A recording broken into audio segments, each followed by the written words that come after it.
ઘણા બધા ક્રિએટર છે જે આ કોઈ લાગણી દુભાવ્યા વગર પણ લોકોને હસાવે છે, કોઈ ધર્મને નીચું દેખાડ્યા વગર પણ હસાવી શકાય છે. હા, હસાવી જ શકાય ને, હું હસાવી રહ્યો છું. બીજા બી ક્રિએટર છે બધા ગુજરાતના, અમદાવાદી મેન છે કુશલ મિસ્ત્રી અને ટીમ, એ છે દેવ રાવલ કરીને છે સુરેન્દ્રનગરના, ગુજરાતમાં ફેવરેટ. તો they are making people laugh. અને એ લોકોના વિડીયોઝમાં ક્યાંય તમને આ પ્રકારની કોઈ વસ્તુ જ જોવા નહીં મળે કે જેનાથી કોઈને અપમાનજનક લાગતું હોય. શક્ય જ છે. અને કદાચ કોઈ ધર્મની મજાક કર્યા વગર હસાવવું અશક્ય હોય તો આપણે હસવું જ નથી. બાકી મજાક તો ધર્મની ના જ ઉડવી જોઈએ.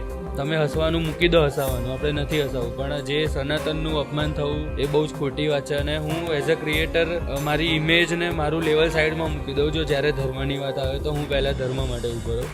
એ વખતે મને મારા ફેમ કે એનો કંઈ ફેર નથી પડતો, મારું ફેમ જતું રહેતો. તો છે ભાઈ, ધર્મની લાગણી તો ના જ દુભાવવી જોઈએ કોઈ જ કારણથી.